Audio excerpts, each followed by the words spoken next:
ठीक है, 6 carbon 12, 6 carbon 13 और 6 कार्बन 14। ठीक है, इधर सी के, हाँ 6 कार्बन 14 में इलेक्ट्रॉन की संख्या कितनी है? 6 कार्बन 14 में इलेक्ट्रॉन की संख्या कितनी है? कितनी है? कितनी इलेक्ट्रॉन है? 6 इलेक्ट्रॉन है। न्यूट्रॉन कितने हैं? कितने न्यूट्रॉन है मनीषा? कितने? 8। 8 न्यूट्रॉन है। आया नहीं था। परमाणु संरचना नहीं पढ़ा है? प्रोटॉन न्यूट्रॉन इलेक्ट्रॉन निकालने नहीं सीखे? ऊपर वाली ये संख्या क्या है? परमाणु भार क्या होता है? परमाणु भार ए बराबर होता है पी प्लस में एन, पी प्लस में एन। परमाणु भार दे रखा है कितना आपके पास में? 14। तो मैंने पूछा न्यूट्रॉन कितने हैं, तो न्यूट्रॉन आप कितने बताओगे? 6। सॉरी, प्रोटॉन कितने हैं? 6। न्यूट्रॉन निकालोगे तो कैसे निकालोगे? कैसे निकालोगे? 6, 14 में से 6 गया, कितना आ गया? 8। 8 हमारे पास में क्या आ गए? न्यूट्रॉन। ठीक है ना। यहाँ पर प्रोटॉन कितने हैं? 6। इलेक्ट्रॉन कितने हैं? 6। यहाँ पर प्रोटॉन कितने हैं? 6। इलेक्ट्रॉन कितने हैं? 6। और यहाँ पर भी प्रोटॉन कितने हैं? 6। और इलेक्ट्रॉन कितने हैं? 6। ठीक है, पढ़ के आए थे अपन। कार्बन 14 क्या है? एक प्रकार का रेडियो एक्टिव, रेडियो एक्टिव समस्थानिक है। इसका उपयोग अपन किस में करते हैं? जीवाणुओं की आयु ज्ञात करने के लिए करते हैं। ठीक है, और कौन सी विधि द्वारा? कार्बन डेटिंग विधि द्वारा। कार्बन की सर्वाधिक श्रृंखलन प्रवृत्ति के कारण इसके यौगिक क्या मिलते हैं? अत्यधिक मिलते हैं। ठीक है, कार्बन का गुणधर्म होता है, कार्बन क्या बनाता है? लंबी लंबी श्रृंखलाएं बनाता है। बहुलक चैप्टर पढ़ लिया होगा आपने, पढ़ लिया होगा ना, है ना। उसके अंदर लंबी लंबी श्रृंखला वाले क्या बनते हैं? कार्बनिक यौगिक बनते हैं। बहुलकों का क्या होता है? निर्माण होता है ना। प्लास्टिक भी एक प्रकार का क्या है? बहुलक है। पॉलीथीन भी क्या है? एक प्रकार का बहुलक है। ठीक है, और है बेकेलाइट बहुलक है। किसका? बेकेलाइट किसका बहुलक है? 2% आएंगे बहुलक में से, है? कार्बन परिवार का सर्वाधिक अम्लीय ऑक्साइड लिखाया था हमने, कौन सा है? Carbon dioxide. ठीक है ना, सबसे अम्लीय ऑक्साइड है। देखो CO2, SiO2 और एक होता है हमारा GeO2। इनकी प्रकृति कैसी होती है? अम्लीय होती है। इनकी प्रकृति कैसी होती है? अम्लीय होती है, एसिडिक होती है। इनमें सबसे ज्यादा अम्लीय कौन सा है? कार्बन डाइऑक्साइड सबसे ज्यादा क्या है? अम्लीय है। ठीक है, SnO2, PbO2 कैसे हैं? उभयधर्मी। उभयधर्मी ऑक्साइड का प्रश्न, जितने भी उभयधर्मी ऑक्साइड आपने पढ़े हैं, किसमें? दूसरे ग्रुप में, वर्ग नंबर 13, 14, 15, 16, 17 और 18 वर्ग में तो स्पेशल केस अपन पढ़ेंगे नहीं कोई भी ऑक्साइड का। ठीक है, लेकिन 13, 14, 15, 16, 17 और वर्ग नंबर 2 में जितने भी ऑक्साइड आपको मिले उभयधर्मी, सब आपको याद होने चाहिए। एक उभयधर्मी प्रश्न आपको जरूर मिलेगा, कौन सा उभयधर्मी ऑक्साइड है। ठीक है, तो याद रखना है SnO2 और PbO2 क्या है? उभयधर्मी ऑक्साइड है। कार्बन मोनोऑक्साइड क्या होता है? उदासीन होता है। कार्बन मोनोऑक्साइड उदासीन होती है, इसे कहा जाता है मीठी नींद में मौत देने वाली गैस। कौन सी? मीठी नींद में साइलेंट सुसाइड गैस कहते हैं इसे। मीठी नींद में मौत देने वाली गैस के नाम से अपन जानते हैं। ठीक है, कैसे? जैसे रात को अंगीठी जला करके, बंद कमरे में अंगीठी जला करके सोया जाए तो कार्बन का पूर्ण दहन नहीं होता, क्या होता है? अपूर्ण दहन होता है, जिसके कारण क्या बनती है? Carbon monoxide. कार्बन मोनोऑक्साइड जो है वो इतनी खतरनाक गैस है कि यह हीमोग्लोबिन के साथ में ऑक्सीजन की तुलना में 3000 गुना अधिक बॉन्डिंग बनाती है। इसलिए पूरे शरीर का जो ब्लड है वो क्या हो जाएगा? अशुद्ध हो जाएगा और व्यक्ति को बेहोश मुद्रा में ले जा करके मार देगा। ठीक है, बस में गाँव जावा, बस में गाँव जाता, अब तो घर घर गाड़ी हो गई। पहले गाँव जाते थे बस के अंदर तो बस में वोमिटिंग होती थी, उल्टी आने लग जाती थी। ठीक है, चक्कर आने लग जाते थे। कारण क्या था? क्योंकि बस के अंदर भरा जो ईंधन है उस ईंधन को का अपूर्ण दहन होता था। क्या होता था? अपूर्ण दहन। और अपूर्ण दहन होता था, उसकी वजह से बनती थी कार्बन मोनोऑक्साइड गैस। और कार्बन मोनोऑक्साइड गैस पूरी बस के अंदर फैल जाती थी, जिसके कारण व्यक्ति को क्या आते थे? चक्कर आते थे। ठीक है ना? तो याद रखना है, कार्बन डाइऑक्साइड, सिलिकॉन डाइऑक्साइड और जर्मेनियम डाइऑक्साइड, ये तो कौन सी प्रकृति के है? अम्लीय प्रकृति के। इनमें भी सबसे ज्यादा अम्लीय प्रकृति किसकी है? हाँ, किसकी है? कार्बन डाइऑक्साइड की। और उदासीन कौन है? Carbon monoxide. उभयधर्मी SnO2 और PbO2। क्लियर? ऑक्सीकरण अंक वर्ग में ऊपर से नीचे जाने पर +4 ऑक्सीकरण का स्थायित्व बढ़ता है या घटता है? हैं? घटता है। +2 का बढ़ता है। +2 का बढ़ता है। Pb+4 ज्यादा स्थायी है या Pb+2 ज्यादा स्थायी है? Pb+2 ज्यादा स्थायी है। हमने कहा वर्ग ऊपर से नीचे आते हैं तो याद रखना +4 का स्थायित्व क्या होता है? घटता है। और +2 का स्थायित्व क्या होता है? बढ़ता है। यही कारण है कि Pb4 कम स्थायी है और Pb2 ज्यादा स्थायी है। ठीक है, क्लियर है? कार्बन 4, कार्बन 4 ज्यादा स्थायी है किसकी तुलना में? कार्बन +2 की तुलना। ठीक, Si2, Ge2, Sn+2 और Pb+2। प्रश्न आ जाए, SiCl2 और PbCl2 कौन सा यौगिक संभव है? कौन सा यौगिक संभव है? PbCl2, क्योंकि वर्ग में ऊपर से नीचे चलते हैं तो +2 का स्थायित्व बढ़ता है, इसलिए PbCl2 जो बना है वो स्थायी होगा। और जो SiCl2 है वो कम स्थायी होगा, इसलिए ये कम संभव है और ये ज्यादा संभव है। ठीक है,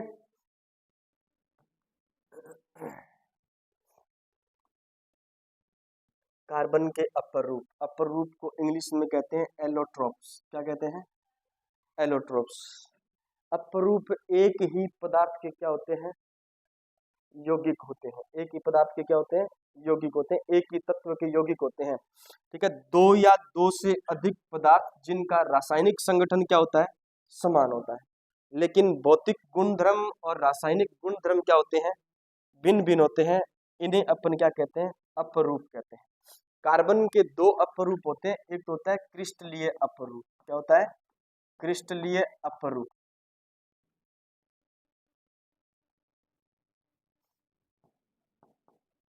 क्रिस्टलीय अपरूप। और एक होता है अक्रिस्टलीय अपरूप।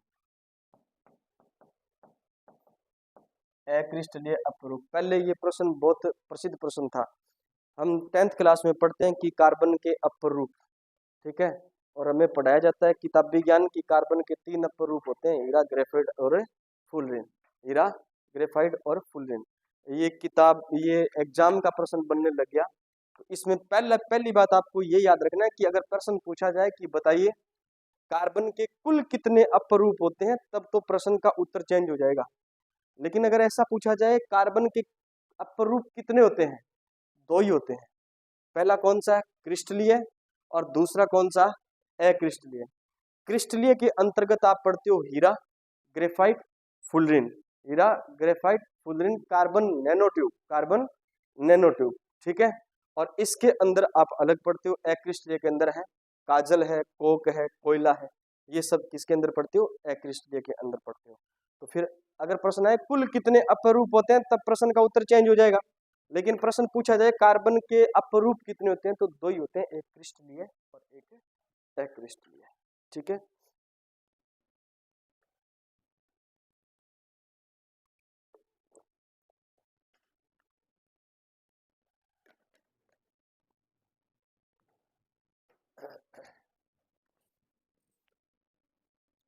देखो क्रिस्टलीय अपरूप के अंतर्गत आता है हीरा, graphite, fullerene, carbon nano tube और क्या आता है, ग्रेफिन। क्या आता है, ग्रेफिन। हीरा, graphite, fullerene, carbon nano tube और ग्रेफिन। इनसे हमारे एग्जाम का कोई प्रश्न नहीं बनेगा। प्रश्न बनेगा कहाँ से, हीरा, ग्रेफाइट और फुलरिन से। या तो बंद लंबाई पूछ लेंगे या बंद कोण पूछ लेंगे, ठीक है, या फिर इनके क्या पूछेंगे, उपयोग पूछेंगे। इनसे भी किसी भी प्रकार का प्रश्न हमारे एग्जाम का नहीं बनेगा। ज्यादातर अगर यहाँ से प्रश्न पूछा जाएगा तो किससे प्रश्न पूछा जाएगा, कोयले से। कोयले में सबसे अच्छा प्रकृति का कोयला कौन सा है, ठीक है, जलता है तो अधिक मात्रा में कौन सा CO2 प्रदान करता है, कम मात्रा में कौन सा CO2 प्रदान करता है, ठीक है, और कौन सा जो है अधिक ऊष्मा प्रदान करता है, ठीक। तो याद रखना है कोयला यहाँ इंपॉर्टेंट है और यहाँ पर हीरा, ग्रेफाइट और फुलरिन इंपॉर्टेंट। तो कुल कितने यहाँ पर अप्रूव हो गए, कुल हो गए 1 2 3 4 5 5 और 3 8। कुल कितने अप्रूव है, 8। और वैसे कितने हैं, 2। पहला कौन सा, क्रिस्टलीय, और दूसरा कौन सा, अक्रिस्टलीय। दूसरा कौन सा, अक्रिस्टलीय, ठीक है। हीरा प्राकृतिक रूप से ज्ञात पदार्थों में सबसे कठोरतम पदार्थ है, सबसे कठोरतम पदार्थ है। इस प्रकृति में जितने भी तत्व हैं उन तत्वों में सबसे ज्यादा कठोर कौन है, हीरा। कौन है, हीरा। हाँ, हीरा। हीरे की कठोरता का कारण इसकी नियमित चतुष्फलकीय ज्यामिति, यानी हीरे की ज्यामिति कैसी होती है, चतुष्फलकीय। ऐसी ज्यामिति जिसमें 4 क्या होते हैं, फलक होते हैं, उसे कहते हैं चतुष्फलकीय।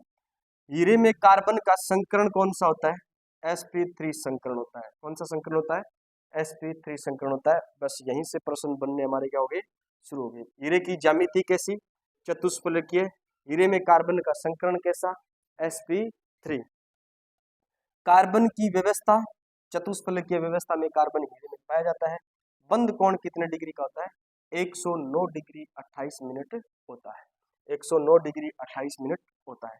एक कार्बन परमाणु अन्य 4 कार्बन परमाणु से जुड़ा होता है। एक कार्बन परमाणु अन्य 4 कार्बन परमाणु से जुड़ा होता है।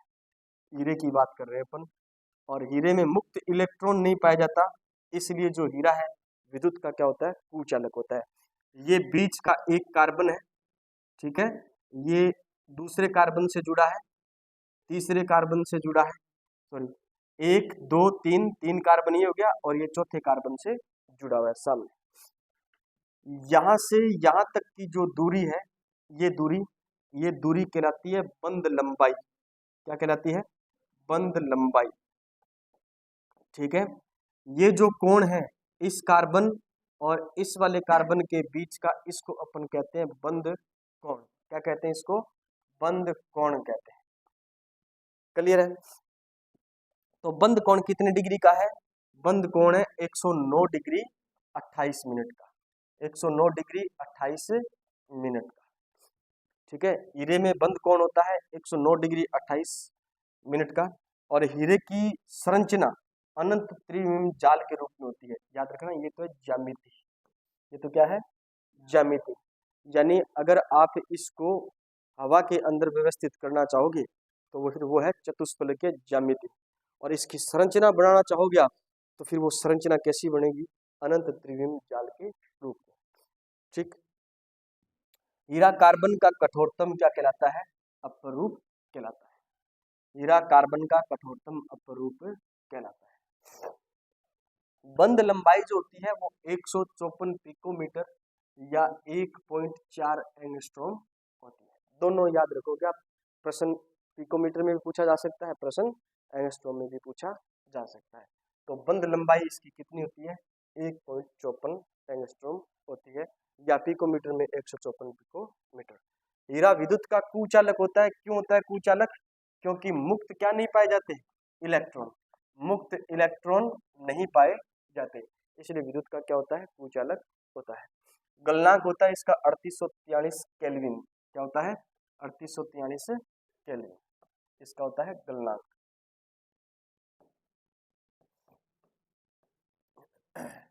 प्रतिचुंबकीय होता है और घनत्व होता है इसका 3.5 ग्राम पर सेंटीमीटर क्यूब। 1 सेंटीमीटर क्यूब के अंदर कितना ग्राम? 3.5 ग्राम पाया जाता है। अपवर्तनांक कितना होता है? 2.41 और बंध लंबाई होती है कितनी? 1.54 एंगस्ट्रॉम या 154 पिकोमीटर। हीरे के बारे में ये चीजें आप याद रखोगे। कार्बन कार्बन का संकरण कैसा होता है? हाँ, कार्बन का संकरण होता है sp3। दो कार्बन के बीच की बंध लंबाई कितनी होती है? 154 पिकोमीटर या 1.54 एंगस्ट्रॉम। ठीक है। एक कार्बन परमाणु कितने कार्बन परमाणु से जुड़ा होता है? 4 कार्बन परमाणु से जुड़ा होता है। विद्युत का क्या होता है? कुचालक। इसलिए हाँ, अपवर्तनांक बहुत ज्यादा होता है, इसलिए प्रकाश इसके अंदर ही घूमता रहता है, हीरा चमकता हुआ दिखाई देता है। ठीक है। घनत्व कितना होता है? 3.5 ग्राम पर सेंटीमीटर क्यूब। और गलनांक याद रखना है 3843 केल्विन। उपयोग बहुत ज्यादा क्या होता है? कठोर होता है, इसलिए कांच काटने की जो छोटी सी एक मशीन आती है, पेन जैसी, ठीक है ना, कांच काटने के लिए पेन जैसी एक छोटी सी क्या आता है? कटर आता है, मशीन आता है। उसके आगे वाला जो पार्ट होता है, यहाँ पर निब में लगा होता है हीरा। हीरा लगा होता है। जैसे घर में अपन मकान बनाए हैं, मकानों के अंदर खिड़कियां लगानी है, खिड़कियों के अंदर कांच सेट करने हैं, तो मिस्त्री क्या करता है? ये पेन है, पेन के अंदर क्या लगा हुआ है? आगे हीरा लगा होता है, कांच को काट के और तैयार करता है नाप से। ठीक।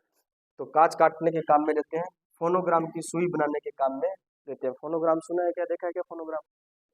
है, पुरानी मूवियाँ देखी होगी, नहीं देखी है?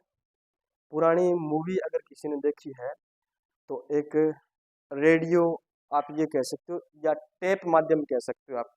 बड़ा सा ऐसा स्पीकर, ठीक है, साइड में उसके क्या घूमती है? कैसेट घूमती है, उसके ऊपर एक सुई होती है, ठीक है ना, उसको कहते हैं फोनोग्राम। क्या कहते हैं उसको? फोनोग्राम। उस फोनोग्राम की सुई बनाने के लिए अपन किसका उपयोग करते हैं? याद रखना, हीरे का। अपघर्षक के रूप में। अपघर्षक का मतलब क्या होता है? ठंडा पानी है, कोई बात नहीं। अपघर्षक का मतलब क्या होता है? अपघर्षक, अरे जो घिसे नहीं, जो घिसे नहीं उसे क्या कहते हैं? अपघर्षक कहते हैं। ठीक है। अपघर्षक के रूप में इसको काम में लेते हैं। हीरे को वायु की उपस्थिति में गर्म करने पर यह किस में बदल जाता है? CO2 में बदल जाता है। किस में बदल जाता है? CO2 में बदल जाता है। उपयोग आप जरूर याद रखोगे। अच्छा, एक और चीज दे रखी है आपका, टंगस्टन फिलामेंट के निर्माण में इसका उपयोग किया जाता है। टंगस्टन भी क्या होता है? कठोर होता है।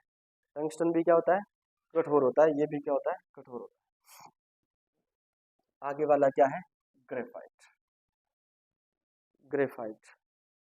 ग्रेफाइट में देखो इधर बेंजीन बनाई है सबने, बेंजीन बनाना जानते हो सारे हैं? ये बेंजीन है क्या? ये साइक्लोहेक्सेन है। क्या है ये? साइक्लोहेक्सेन है। और ये भी क्या है? साइक्लोहेक्सेन है। ठीक है।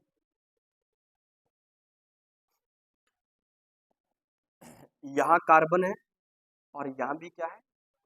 कार्बन है। ठीक है। यहाँ भी क्या है? कार्बन। ये भी क्या है? कार्बन। और ये भी क्या है? कार्बन। और ये क्या है? कार्बन। ठीक। एक कार्बन परमाणु जो होता है, एक कार्बन परमाणु अन्य कितने कार्बन परमाणु से जुड़ा होता है? 3। कितने? 3। एक कार्बन परमाणु अन्य 3 कार्बन परमाणु से ग्रेफाइट में जुड़ा होता है, जबकि हीरे में कितने?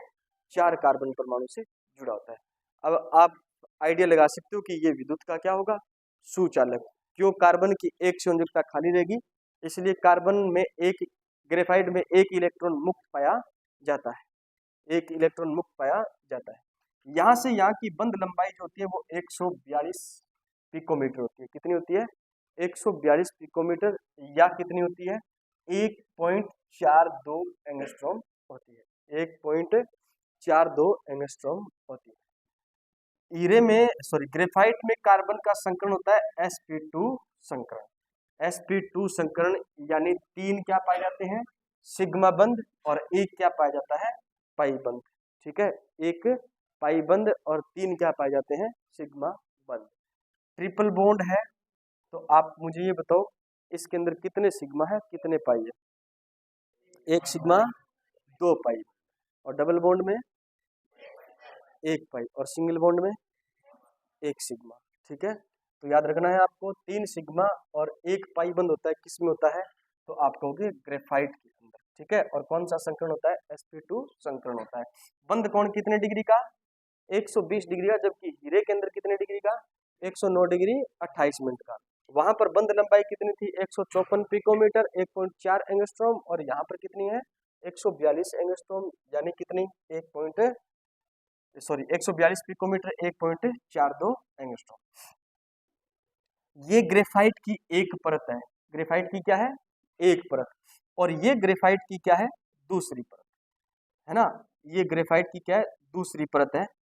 इन दोनों परतों के बीच की जो दूरी है वो दूरी कितनी दे रखी है, 340 पिकोमीटर या 3.40 एंगस्ट्रॉम। ठीक है, प्रश्न अच्छा प्रश्न है। दो परतों के बीच की दूरी कितनी होती है ग्रेफाइट संरचना में, तो कितनी होती है, 340 पिकोमीटर होती है। दोनों परत आपस में कौन से बंध द्वारा जुड़ी होती है, दुर्बल वांडरवाल आकर्षण बल द्वारा जुड़ी होती है। दोनों परतों के बीच में कौन सा बंध पाया जाता है, दुर्बल वांडरवाल आकर्षण बल पाया जाता है। क्लियर है, ठीक है।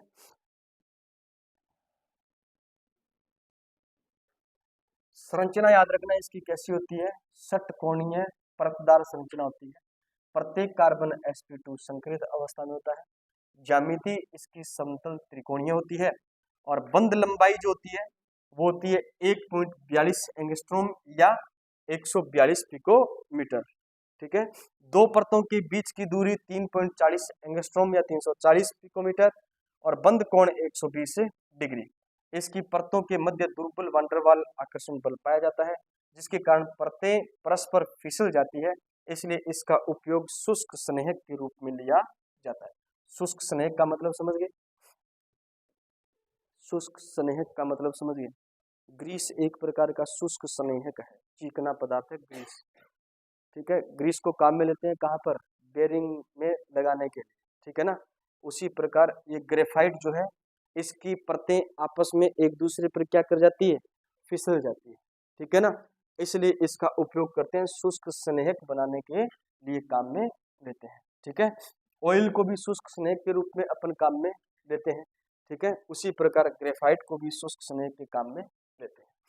इलेक्ट्रोड बनाने के काम में लिया जाता है। इलेक्ट्रोड समझ गए, इलेक्ट्रोड पहला चैप्टर पढ़ा था, कैथोड और एनोड, पहला चैप्टर पढ़ा था हमने, हाँ, जिसमें हमने बताया कि एक कैथोड होता है एक एनोड, विद्युत विसर्जन नलिका के अंदर दो कैथोड होते हैं।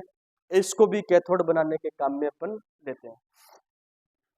नाभिकीय सॉरी मंदक के रूप में इसका उपयोग किया जाता है। मंदक का मतलब क्या होता है, धीरे करने वाला, धीरे करने वाला। जैसे जैसे नाभिकीय अभिक्रिया चल रही है, नाभिकीय अभिक्रिया इतनी तेज चलती है कि परमाणु का नाभिक जो होता है वो जल्दी जल्दी टूटता है, नए परमाणुओं का क्या करता है, निर्माण करता है।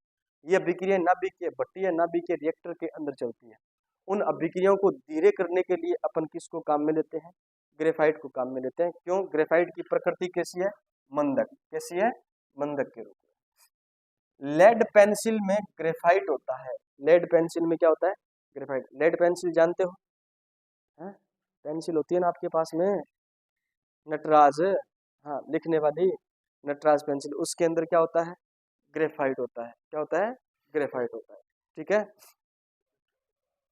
जो पेन पर चलाते हैं काले रंग का चलता है ना, सॉरी पेज पर चलाते हैं काले रंग का चलता है, वो क्या होता है, वो ग्रेफाइट होता है। हाँ, इसी की बात कर रहा हूँ मैं, ये ग्रेफाइट है, ये ग्रेफाइट। ठीक है, आप विद्युत का शौचालय है, दोनों आप इसमें से निकालिए और उस प्लग में लगाइए, स्विच ऑन करके देख लीजिए चालक है या नहीं, पता लग जाएगा। है, मैं तो, मेरा तो ट्राई किया हुआ है, मैं तो पढ़ा रहा हूँ, तो मुझे तो यकीन है इस बात पर कि विद्युत का सुचालक होता है। ठीक है, नहीं क्या है, क्या है,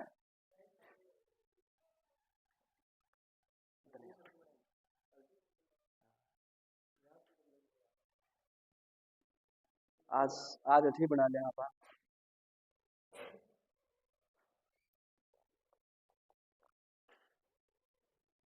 तबीयत खराब है रात की, रात सोई नहीं, पूरी रात खांसी हो रही थी बहुत ज्यादा। है हल्दी, हल्दी तो मनोहर सर बोले थे बना दो, मैंने बना दी। मैंने कहा रहा मैं, अब वो बात नहीं है कि भी अपन किसी पर डिपेंडेंट है, हम खुद बना सकते हैं, फिर लेट किस बात को करना। अब अचानक से मौसम ऐसा परिवर्तन हो गया कि जिसके अंदर कुछ स्पेशल खाने का मन किया, हल्दी बना ली है। हैं? हाँ मैं बना लेता हूँ हल्दी की सब्जी। बनानी आती है क्या? नहीं आती है क्या? फुलरिन। तीसरा अपरूप पढ़ रहे हैं अपन। कार्बन का शुद्धतम अपरूप कौन सा है? फुलरिन। बताओ कठोरतम अपरूप कौन है? हीरा। कठोरतम कौन है? हीरा। और शुद्धतम कौन है? हाँ, शुद्धतम अपरूप है कौन? फुलरिन।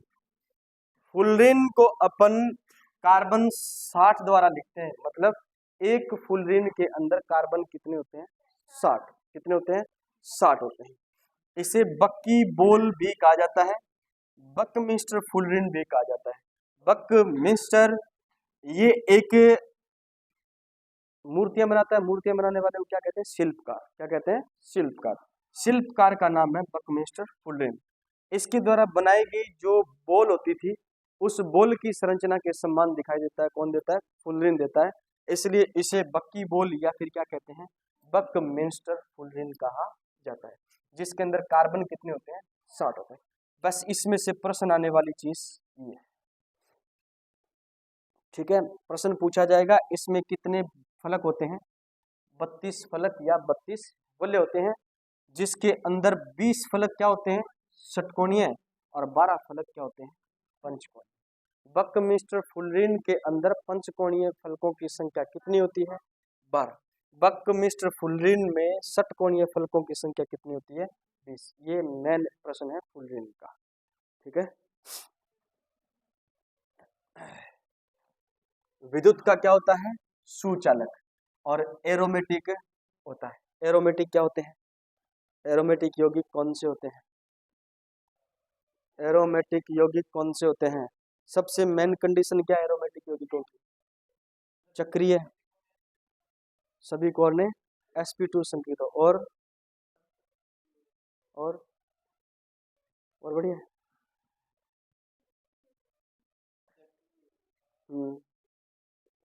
प्रत्येक चक्रीय यौगिक जो है एरोमेटिक होता है। प्रत्येक चक्रीय यौगिक एरोमेटिक होता है। प्रत्येक एरोमेटिक यौगिक चक्रीय होता है। हक्कल के नियम मेन इंपॉर्टेंट क्या है? हक्कल का नियम क्या? हक्कल का नियम क्या कहता है? 4n+2 पाई इलेक्ट्रॉन उपस्थित हो। मेन कंडीशन कौन सी है हक्कल के नियम की? ये हम इस आधार पर क्या बता सकते हैं? एरोमेटिक है या एलिफेटिक है, ठीक है। और जलाने पर कैसी? कजली ज्वाला के साथ में जलते हैं। कार्बन क्या है? sp2 संकेत अवस्था में होता है, किसके अंदर? फुलरिन के अंदर। बंध लंबाई कितनी होती है? 143 पिकोमीटर या 1.43 एंगस्ट्रॉम, और 1.38 एंगस्ट्रॉम या 138 पिकोमीटर।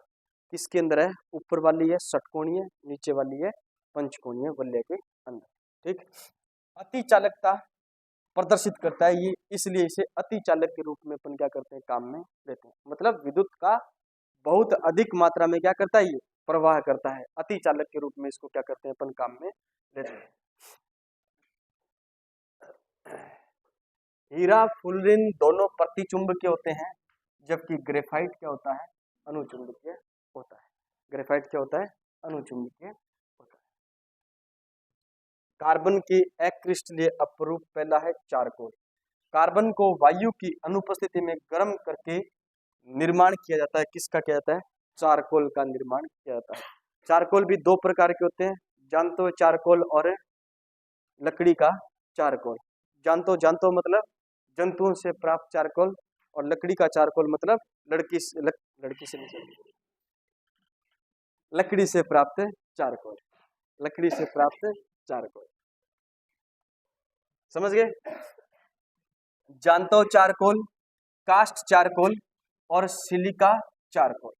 ठीक है, इसको छोड़िए आप, हाँ सिलिका इसको छोड़िए, ये याद रखो आप, जानतो चारकोल और कास्ट चारकोल अधिशोषक के रूप में काम में लेते हैं कास्ट चारकोल को, और रंगीन अशुद्धियों को दूर करने में काम में लेते हैं जानतो चारकोल को।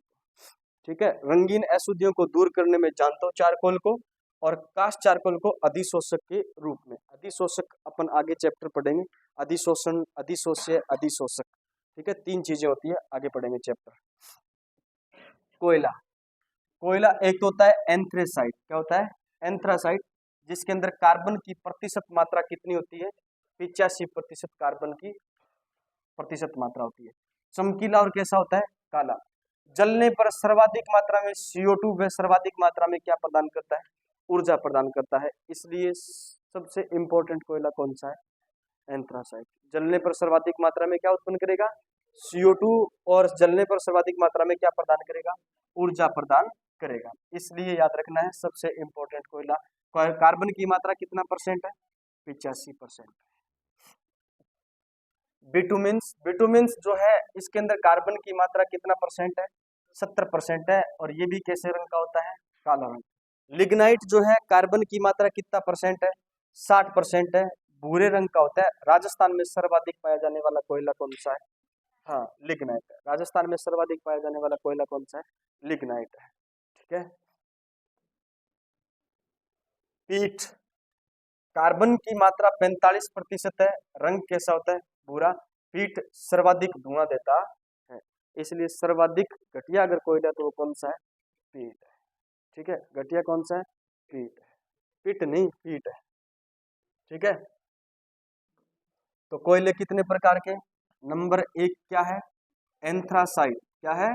एंथ्रासाइट। दूसरा कौन सा है? बिटुमिन्स। दूसरा कौन सा है? बिटुमिन्स। तीसरा कौन सा है?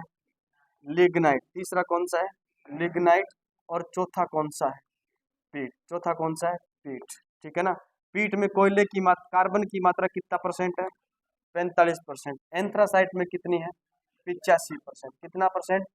अच्छा, सर्वाधिक CO2 उत्पन्न करता है और सर्वाधिक क्या प्रदान करता है? ऊर्जा प्रदान करता है। इसलिए सबसे अच्छा कोयला कौन सा है? एंथ्रासाइट। राजस्थान के अंदर कौन सा कोयला पाया जाता है? लिग्नाइट कोयला पाया जाता है। कितना परसेंट कार्बन होता है? 60% क्या होता है इसके अंदर? कार्बन होता है। रंग इसका कैसा है? रंग इसका कैसा है? भूरा। ठीक है ना। राजस्थान के अंदर कोयला पाया जाता है, वो कौन सा पाया जाता है? लिग्नाइट पाया जाता है। ठीक है, कहाँ था रे? हैं? कहाँ था? कहाँ? नया साल मना के है क्या? है? नया साल मना के है? कहाँ, यही मनाया? गंगानगर जाके मना के? हैं? अकेले अकेले? अकेले अकेले क्या? चलो बाद में बताना तुम मेरे को। कार्बन मोनोऑक्साइड, क्या पढ़ेंगे? Carbon monoxide. कार्बन के प्रमुख क्या पढ़ेंगे? यौगिक। कार्बन के अपूर्ण दहन से कार्बन मोनोऑक्साइड का क्या होता है? निर्माण होता है। कार्बन है और ये क्या है? हाफ ऑक्सीजन है। इसका करवाया हमने क्या?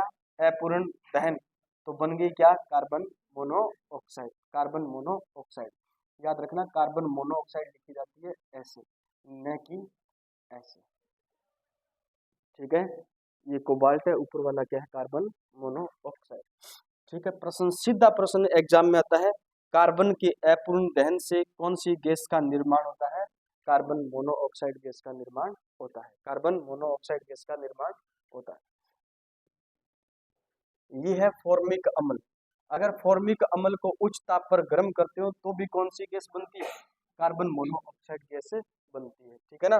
फॉर्मिक अम्ल, फॉर्मिक अम्ल को गर्म किया जाता है बहुत अत्यधिक तापमान पर, तब बनती है कार्बन मोनोऑक्साइड। प्रबल क्या है? अपचय। कार्बन मोनोऑक्साइड प्रबल क्या है? अपचय। धातु ऑक्साइड से धातु क्या करती है, मुक्त करता है।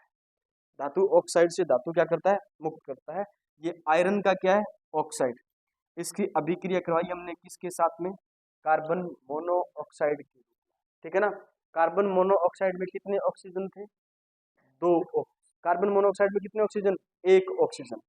जैसे हमने इसके साथ में अभिक्रिया करवाई, आयरन अलग हो गया और क्या बन गया, कार्बन डाइऑक्साइड। अब मैं आपसे पूछूं, कार्बन मोनोऑक्साइड का ऑक्सीकरण हुआ है या अपचयन हुआ है, ऑक्सीकरण हुआ है, अपचयन हुआ है, ऑक्सीकरण हुआ है।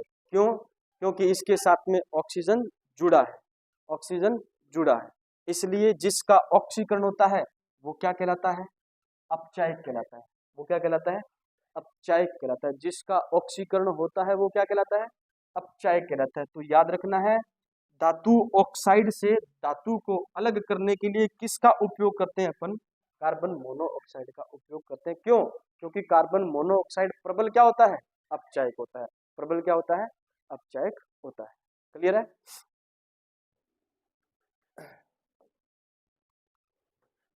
कार्बन मोनोऑक्साइड ऑक्सीजन की तुलना में हीमोग्लोबिन के साथ 300 गुना अधिक अभिक्रिया कर कार्बोक्सी हीमोग्लोबिन बनाता है। क्या बनाता है, कार्बोक्सी हीमोग्लोबिन बनाता है। ठीक है। कार्बन मोनोऑक्साइड जल के साथ में अभिक्रिया करता है 1273 केल्विन तापमान पर, तो बनती है जल गैस। मोस्ट इंपोर्टेंट, जल गैस का फॉर्मूला निम्न में से कौन सा है। ठीक है ना, CO प्लस में H2, CO प्लस में H2, यानी कार्बन मोनोऑक्साइड और हाइड्रोजन गैस के मिश्रण को क्या कहते हैं अपन, जल गैस कहते हैं। क्या कहते हैं, जल गैस कहते हैं। कार्बन, ऑक्सीजन और नाइट्रोजन इनको गर्म करते हैं तो बनती है उत्पादक gas, producer gas. Carbon monoxide और नाइट्रोजन गैस के मिश्रण को क्या कहा जाता है, हाँ, उत्पादक गैस कहा जाता है। कार्बन मोनोऑक्साइड और नाइट्रोजन गैस के मिश्रण को कहते हैं उत्पादक गैस। क्या कहते हैं, उत्पादक गैस। जबकि जल गैस H2 प्लस में CO, CO प्लस में N2 उत्पादक gas. Carbon dioxide, carbon dioxide carbon के पूर्ण दहन से इसका निर्माण होता है। यानी कार्बन का अगर आप पूर्ण दहन करवा दोगे, पूर्ण दहन मतलब ऑक्सीजन की उपस्थिति में, तो याद रखना CO2 बनती है। कार्बन की अत्यधिक मात्रा में ऑक्सीजन के साथ में संयोग करवाते हैं तो बनता है क्या, कार्बन डाइऑक्साइड। क्या बनता है, कार्बन डाइऑक्साइड। कैल्शियम कार्बोनेट, ये पढ़ के आए हो आप, इसे क्या कहते हैं, चूना पत्थर कहते हैं। क्या कहते हैं इसे, चूना पत्थर। और क्या कहते हैं, और क्या कहते हैं, संगमरमर। और क्या कहते हैं, है? चौक, खड़िया। ठीक है, संगमरमर और मार्बल, यही है। 1000 डिग्री सेंटीग्रेड तापमान पर इसको क्या किया हमने, गर्म किया, तो कैल्शियम ऑक्साइड बिना बुझा हुआ चूना प्लस में क्या बनती है, CO2 बनती है। प्लस में क्या बनती है, CO2। यह अम्लीय ऑक्साइड है और ठोस CO2 को शुष्क बर्फ के नाम से जाना जाता है। प्रश्न पूछा जाए, शुष्क बर्फ किसे कहते हैं, ठोस CO2 को कहते हैं। ठोस CO2 को शुष्क बर्फ कहा जाता है।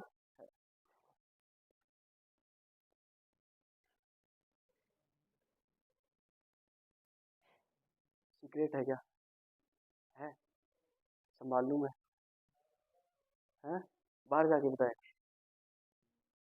बाहर नहीं, फिर मैं सीधा गुफा में ले जाऊंगा। है, ठीक है, तो फिर गुफा में ही बात करते हैं, मिलते हैं थोड़ी देर बाद। ठीक है। सोडा वाटर में तथा अग्निशामक यंत्र में इसका उपयोग किया जाता है।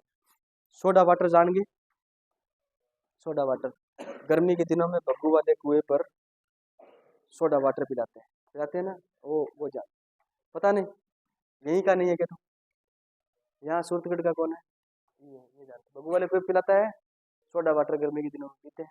नहीं, नहीं पता है, मुझे तो पता है, मैंने तो पिया है। है? अरे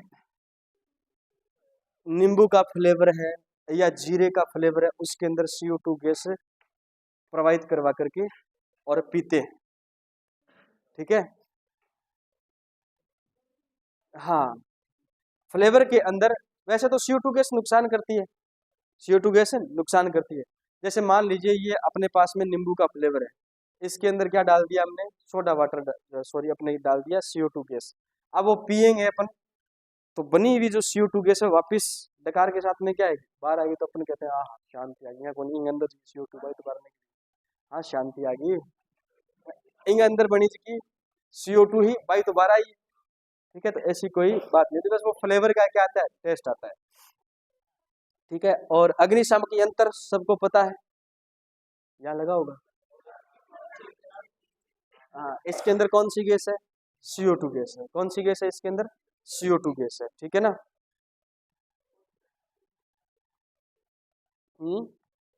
एक पीरियोडिक टेबल और नहीं लगाई, एक बड़ी सी पीरियोडिक टेबल लगानी चाहिए, है? फिर टेस्ट हो तब, फिर टेस्ट हो तब, हाँ, वहाँ ऑफिस में लगवाएंगे, एक अपना ही राज होगा केमिस्ट्री का, एक दीवार पर, तो कहाँ पे होता है टेस्ट, बाहर आप वहाँ पे होता है, वहाँ पे टेस्ट होता है रेजिडेंस में, ठीक है, वहाँ लगवाएं। ग्रीन हाउस गैस किसे कहा जाता है, CO2 गैस को भी कहा जाता है। रक्त में बाइकार्बोनेट के रूप में बफर का निर्माण करती है, जिसके कारण रुधिर की पीएच कितनी बनी रहती है, 7.2 से 7.4 के मध्य बनी रहती है। बफर विलियन कौन होते हैं, ऐसे विलियन जो बर्फ होती है, ऐसे बफर विलियन का अर्थ क्या होता है, ऐसे विलियन जो अपने पीएच मान परिवर्तन का क्या करते हैं, विरोध करते हैं, उसे अपन क्या कहते हैं, बफर विलियन कहा जाता है। अगर ब्लड का पीएच चेंज हो जाए, 7.4 होता है वैसे अमूमन ब्लड का पीएच मान 7.4, अगर 5 हो जाए तो दिक्कत हो जाएगी, 6 हो जाए तो दिक्कत हो जाएगी, ठीक है ना। 7.4 से 7.3 हो जाए तो दिक्कत हो जाएगी, 2 हो जाए तो भी दिक्कत हो जाएगी। पूरा एक एग्जिट रूप से बायोलॉजी के अंदर पढ़ते हैं, ब्लड का पीएच मान कितना होता है, 7.4 होता है। 7.2 से 7.4 के बीच में बना रहता है, क्यों बना रहता है, क्योंकि CO2 जो होती है वो बाइकार्बोनेट के रूप में बफर का क्या करती है, निर्माण करती है, ठीक है। अब अगर 7.4 से ज्यादा हो जाए तो ब्लड नुकसान पहुंचा देगा शरीर को, ठीक है, और कम हो जाए तो भी नुकसान हो जाएगा शरीर को, क्लियर है बात, ध्यान रखना, व्यक्ति की मौत भी हो सकती है। इसलिए कहा जाता है ब्लड एक प्रकार का बफर सॉल्यूशन है, ब्लड एक प्रकार का क्या है, बफर सॉल्यूशन है, बफर विलियन है। कार्बन ऑक्सीडेशन नंबर कितना है, -4 +4, जबकि सिलिकॉन, जर्मेनियम, टिन और लेड +2 और +4 प्रदर्शित करता है। ये केवल कितने प्रदर्शित करता है, -4 +4, और ये प्रदर्शित करते हैं +2 और +4, ठीक है। ऊपर से नीचे की तरफ चलेंगे तो +2 का स्थायित्व बढ़ता है और +4 का स्थायित्व क्या होता है, घटता है, ठीक है। ऊपर से नीचे जाने पर +2 ऑक्सीकरण अवस्था का स्थायित्व बढ़ता है, +4 का स्थायित्व घटता है, कारण अक्रिय युग्म प्रभाव, अक्रिय युग्म प्रभाव, इनर्ट पेयर इफेक्ट, ठीक है।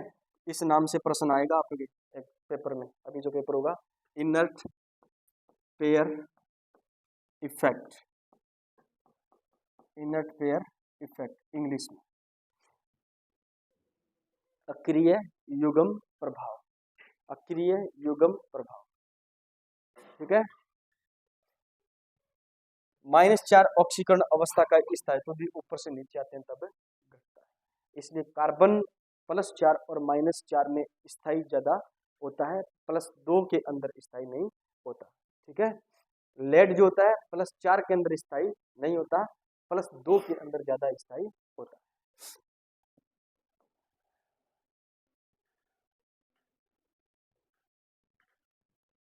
ज्यादा स्थायी कौन है, जर्मेनियम +4, ये पढ़ा है ना हमने, काशी गए शंकर प्रभु। ऊपर से नीचे आते हैं तो +2 का स्थायित्व क्या होता है, बढ़ता है, +2 का स्थायित्व बढ़ता है। तो +2 ज्यादा स्थायी ये होंगे, ठीक है। यहां से यहां तक कौन सा स्थायित्व ज्यादा है, 4 का स्थायित्व ज्यादा है, ठीक। GeCl4 ज्यादा स्थायी है किससे, GeCl2 से। Sn+2 ज्यादा स्थायी होगा किससे, Sn+4 से, ठीक है ना। जैसे SnCl2 और SnCl4 इनमें ज्यादा स्थायी कौन सा है, क्योंकि यहाँ पर ये +2 अवस्था में है और यहाँ पर किस अवस्था में है, +4। यहाँ पर ये +4 अवस्था में है और यहाँ पर ये +2 अवस्था में है, ठीक है।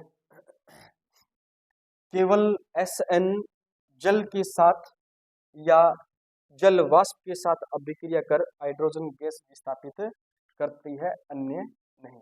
केवल कौन, 3 किसके साथ में अभिक्रिया करके, जल के साथ में अभिक्रिया करके क्या बनाता है, तो याद रखना हाइड्रोजन गैस क्या करता है, बाहर निकालता है, विस्थापित करता है। और कोई भी वर्ग नंबर कौन से, 14 के अंदर कोई भी जल वाष्प या जल के साथ में अभिक्रिया नहीं करता, केवल कौन करता है, Sn करता है। कार्बन मोनोऑक्साइड की प्रकृति कैसी होती है, उदासीन होता है। बाकी silicon monoxide, germanium monoxide, tin monoxide, lead monoxide, इनमें बात की जाए तो ये दोनों किसी प्रकृति के हैं, अम्लीय प्रकृति के हैं। SNO और PbO2 कैसी प्रकृति के, PbO कैसी प्रकृति के, उभयधर्मी प्रकृति के हैं। SNO2 और PbO2 भी कैसी प्रकृति के हैं, उभयधर्मी प्रकृति के हैं। जबकि CO2, SiO2 और GeO2 कैसी प्रकृति के हैं, अम्लीय ऑक्साइड। कैसी प्रकृति के, अम्लीय ऑक्साइड। वर्ग नंबर कौन सा पढ़ रहे हैं अपन, 14 पढ़ रहे हैं, वर्ग नंबर 14। CCl4 कार्बन टेट्राक्लोराइड का जल अपघटन नहीं होता है, जबकि सिलिकॉन टेट्राक्लोराइड का हो जाता है। क्यों, क्योंकि कार्बन के पास में क्या नहीं, रिक्त डी कक्षक नहीं है। किसके पास रिक्त डी कक्षक है, सिलिकॉन के पास में रिक्त डी कक्षक पाया जाता है, इसलिए इसका जल अपघटन हो जाता है और इसका नहीं होता, ठीक है। प्रश्न आ जाता है कि बताओ कार्बन टेट्राक्लोराइड जल में अपघटित हो जाता है, जबकि कार्बन टेट्राक्लोराइड जल में अपघटित नहीं होता, जबकि SiCl4 जल में अपघटित हो जाता है। कारण क्या है, तो याद रखना कार्बन के पास में क्या नहीं है, रिक्त डी कक्षक नहीं है, इसलिए। और सिलिकॉन के पास में रिक्त क्या पाए जाते हैं, डी कक्षक पाए जाते हैं, इसलिए, ठीक है।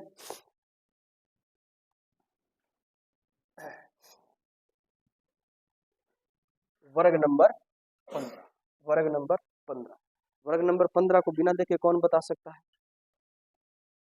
वर्ग नंबर 15 को बिना देखे कौन बता सकता है,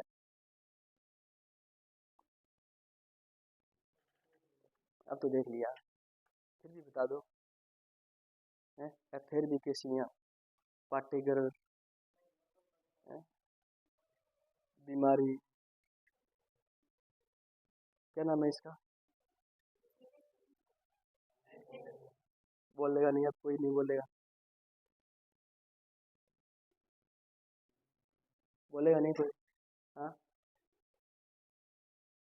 क्या नाम है इसका,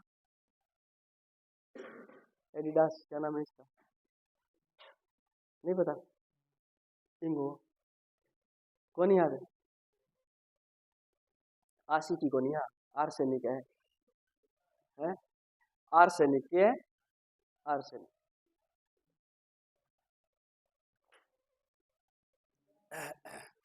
वर्ग नंबर 15 का पहला सदस्य है nitrogen, phosphorus, arsenic, antimony, bismuth और मॉस्कोवियम। क्या है, मॉस्कोवियम। अति भारी तत्व है कौन सा, मॉस्कोवियम, ठीक है। जिसका इलेक्ट्रॉनिक विन्यास होता है, रेडॉन का इलेक्ट्रॉनिक विन्यास 5f14 6d10 और 7s2 7p3। क्लियर है बात, ठीक है। ये इलेक्ट्रॉनिक विन्यास आपको याद है रखना है, रख लोगे ना, 2s2 2p3 3s2 3p3 3d10 4s2 4p। Nitrogen क्या है, नाइट्रोजन जो है वो एक प्रकार की क्या है, गैस है और लगभग लगभग श्रेणी में आती है। कौन सी श्रेणी के अंतर्गत आती है? अक्रिय गैस श्रेणी के अंतर्गत आती है, क्योंकि इसका जो इलेक्ट्रॉनिक विन्यास होता है वो क्या होता है? अर्धपूरित होता है। सॉरी, इलेक्ट्रॉनिक विन्यास जो होता है वो क्या होता है? अर्धपूरित होता है। अर्धपूरित इलेक्ट्रॉनिक विन्यास होता है, इसलिए ज्यादा क्रिया नहीं करती।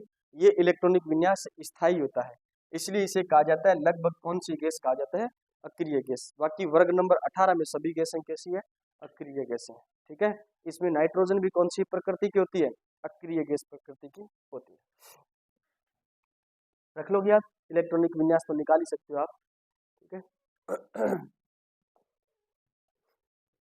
नाइट्रोजन और फॉस्फोरस क्या है? अधातु है। नाइट्रोजन और फॉस्फोरस क्या है? अधातु है।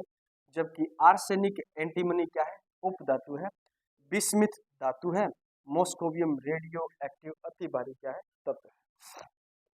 वर्ग नंबर 15 के अंदर धातु भी है, उपधातु भी है, अधातु। धातु कौन है? धातु बिस्मिथ। उपधातु कौन है? Arsenic antimony. और अधातु कौन है? Nitrogen phosphorus. जबकि नाइट्रोजन कौन सी प्रकृति का है? गैसीय प्रकृति का है। कौन सी प्रकृति का है? गैसीय प्रकृति का है। ठीक है।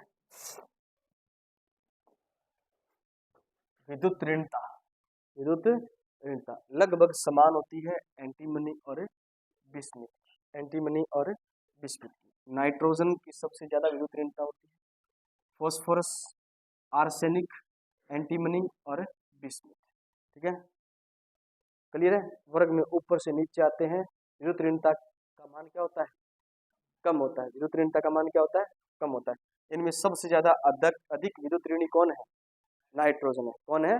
नाइट्रोजन। क्लियर है। सबसे ज्यादा अधिक विद्युत ऋणी कौन है? नाइट्रोजन। वर्ग में ऊपर से नीचे आते हैं। विद्युत ऋणता के मान में क्या आती है? कमी। विद्युत ऋणता के मान में आती है कमी। विद्युत ऋणता के मान में क्या आती है? कमी आती है। एंटीमनी और बिस्मिथ लगभग क्या होते हैं? बराबर विद्युत ऋणता रखते हैं। कितनी? 0.8 0.8। इलेक्ट्रॉन लब्धि ऊर्जा। नाइट्रोजन में अर्धपूरित और स्थायी इलेक्ट्रॉनिक विन्यास के कारण इलेक्ट्रॉन लब्धि ऊर्जा EgE धनात्मक होती है। EgE क्या होती है? धनात्मक। किसकी? नाइट्रोजन। ठीक है। नाइट्रोजन, फॉस्फोरस, आर्सेनिक, एंटीमनी और बिस्मिथ। अधिक ऋणात्मक EgE किसकी है? बिस्मिथ की है। और कम ऋणात्मक EgE किसकी है? नाइट्रोजन की है। लेकिन वर्ग में ऊपर से नीचे आते हैं। इलेक्ट्रॉन लब्धि ऊर्जा क्या होती जाती है? घटती जाती है। क्या होती जाती है? घटती जाती है। घटती जाती है तो आप ये कहोगे कि ये अधिक क्या है? ऋणात्मक है। अधिक ऋणात्मक है तभी तो कम होगा। ठीक है ना। और ये क्या है? कम ऋणात्मक है तभी क्या होगा? ज्यादा होगा। नहीं समझे क्या? मान लीजिए -1, -2, -3, -4 और -5।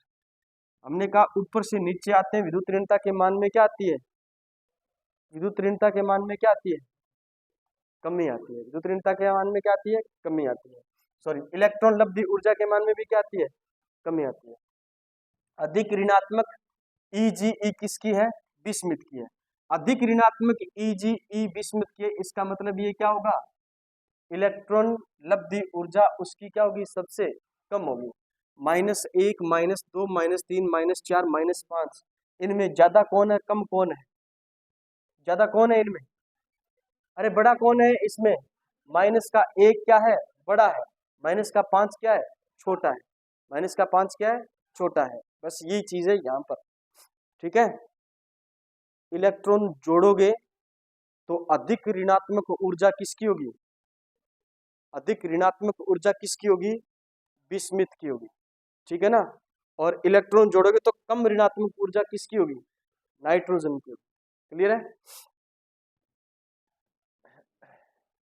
गलनांक और कवतनांक। नीचे जाने पर धात्विक प्रवृत्ति बढ़ती है, इसलिए धात्विक बंधन बढ़ता है। गलनांक बढ़ता है तथा क्वथनांक भी क्या होता है? बढ़ता है। नाइट्रोजन, फॉस्फोरस, आर्सेनिक, एंटीमनी और बिस्मिथ बिस्मिथ धातु है या अधातु है? धातु है, धातु है, अधातु नहीं है। धातु होगा तो बताओ इलेक्ट्रॉन त्यागने की प्रवृत्ति रखेगा, इलेक्ट्रॉन त्यागने की प्रवृत्ति रखेगा। बिस्मिथ धातु है, इलेक्ट्रॉन त्यागने की प्रवृत्ति रखेगा। धातु है इसलिए धात्विक बंध प्रबल पाया जाता है किसमें? बिस्मिथ में। इसके पास धात्विक बंध नहीं है, सहसंयोजक बंध है। इसके पास धात्विक बंध नहीं है, सहसंयोजक बंध है। धात्विक बंध प्रबल होने के कारण इनके गलनांक और क्वथनांक क्या होते हैं? ज्यादा होते हैं। गलनांक और क्वथनांक क्या होते हैं? ज्यादा होते हैं। क्लियर है बात? ठीक है। क्या कारण है? बिस्मिथ का गलनांक उच्च होता है और नाइट्रोजन का गलनांक निम्न होता है। कारण धात्विक बंध प्रबल होता है किसके अंदर? बिस्मिथ के अंदर। धात्विक बंध प्रबल होता है किसके अंदर? बिस्मिथ के अंदर। ठीक। ऑक्सीकरण अंक, नाइट्रोजन का ऑक्सीकरण अंक होता है -3 +3, -3 और +3। फॉस्फोरस, आर्सेनिक, एंटीमनी और बिस्मिथ -3 भी दिखाते हैं, +3 भी दिखाते हैं और +5 ऑक्सीकरण अंक भी दिखाते हैं, +5 ऑक्सीकरण अंक भी दिखाते हैं। कारण है रिक्त डी कक्षकों की उपस्थिति। यानी -3 +3 +5 क्यों दिखाते हैं? क्योंकि इनके अंदर क्या पाए जाते हैं? रिक्त डी कक्षक पाए जाते हैं, रिक्त डी कक्षक पाए जाते हैं। और यहाँ पर रिक्त डी कक्षकों की क्या होती है? अनुपस्थिति होती है, रिक्त डी कक्षकों की अनुपस्थिति होती है।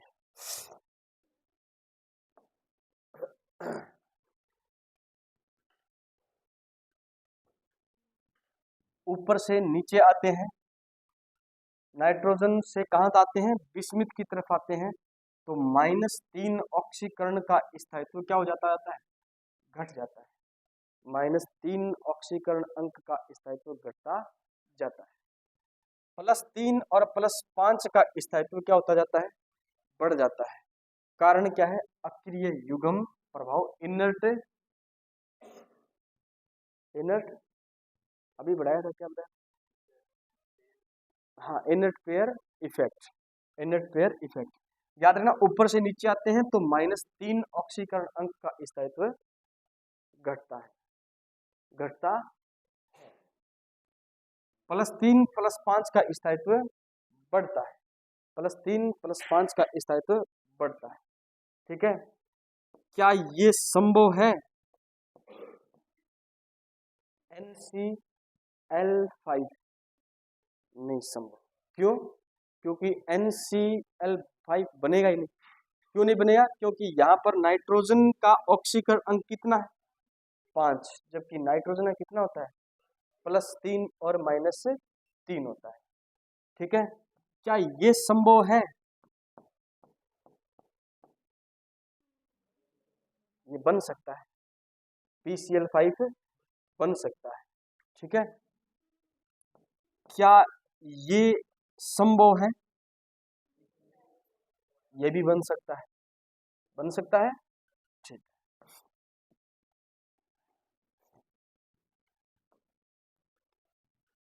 बिस्मिथ BiCl3 बनाता है। क्या बनाता है? BiCl3 बनाता है, जबकि फॉस्फोरस PCl5 बनाता है। क्यों? बिस्मिथ क्या बनाता है? देखो बिस्मिथ कहाँ आता है, पहले तो ये देखो, नाइट्रोजन, फॉस्फोरस, आर्सेनिक, एंटीमनी, बिछुड़े, ये आता है बिस्मिथ। और फॉस्फोरस कहाँ पर आता है? ये। अब वर्ग में ऊपर से नीचे चलते हैं तो हमने कहा -3 का स्थायित्व तो क्या होता है? +3 का या -3 का? -3 का। -3 का स्थायित्व क्या होता है? घटता है। -3 का स्थायित्व घटता है। +3 और +5 का स्थायित्व क्या होता है? बढ़ता है। तो बिस्मिथ जो है ना, बिस्मिथ है वो BiCl3 बनाता है, क्योंकि बिस्मिथ की +3 ऑक्सीकरण अवस्था ज्यादा स्थायी होती है। ऊपर से नीचे आते हैं तो +5 का स्थायित्व और +3 का स्थायित्व बढ़ता है। यही कारण है कि फॉस्फोरस जो है वो PCl5 बनाता है, फॉस्फोरस PCl5 बनाता है। PCl5 में P की ऑक्सीकरण अवस्था 5 स्थायी है। पी की +5 ऑक्सीकरण अवस्था क्या है? स्थायी है। क्यों? क्योंकि इसके अंदर S में 2 इलेक्ट्रॉन और P में 3 इलेक्ट्रॉन सभी बॉन्डिंग में क्या लेते हैं? भाग लेते हैं, सभी बॉन्डिंग में भाग लेते हैं। जबकि BiCl3 में बिस्मिथ की +3 ऑक्सीकरण अंक क्या है? स्थायी है। क्यों? क्योंकि इसके अंदर P में उपस्थित तीनों इलेक्ट्रॉन भाग लेते हैं, S में उपस्थित इलेक्ट्रॉन भाग नहीं लेते। इसलिए याद रखना है 6p3 इसके अंदर भाग लेता है। कारण हो गया क्या बताओ? अक्रिय युग्म प्रभाव। तो अक्रिय युग्म प्रभाव के कारण बिस्मिथ BCl5 नहीं बनाता, केवल क्या बनाता है? BCl3 बनाता है। जबकि फास्फोरस क्या बनाता है? फास्फोरस पेंटाक्लोराइड बनाता है। क्लियर है?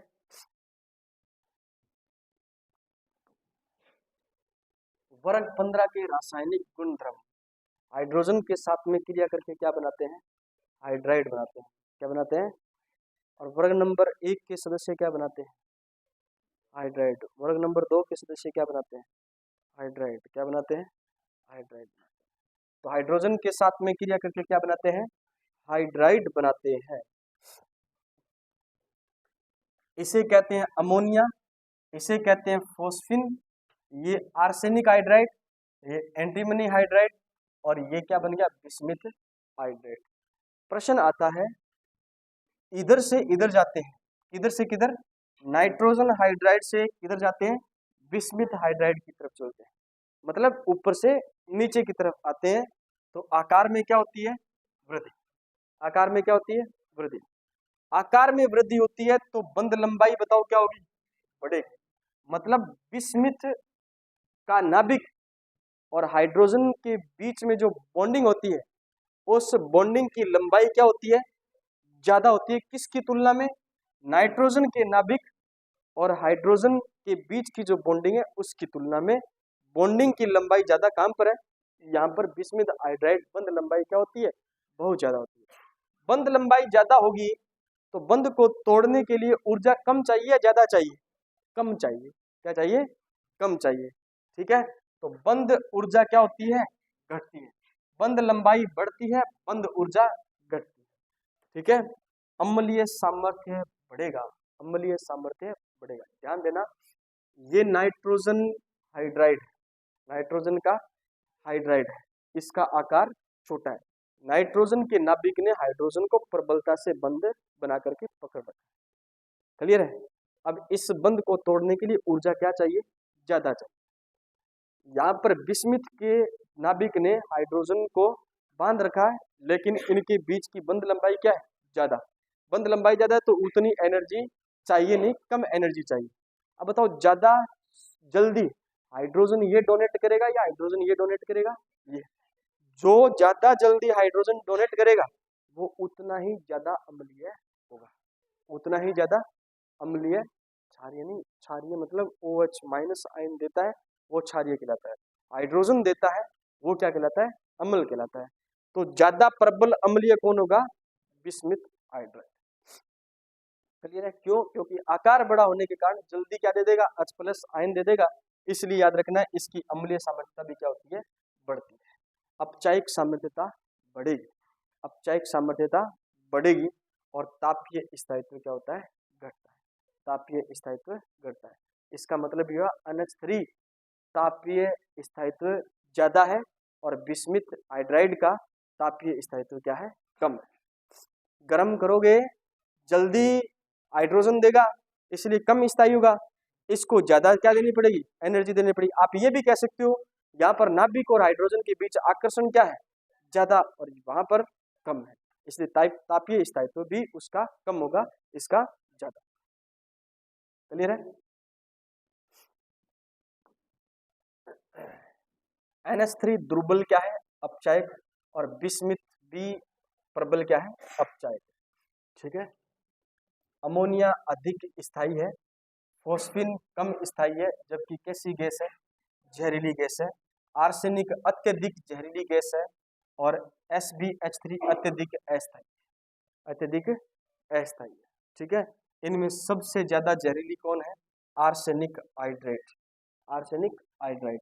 ठीक है, फोस्फिन भी क्या होता है? जहरीला होता है।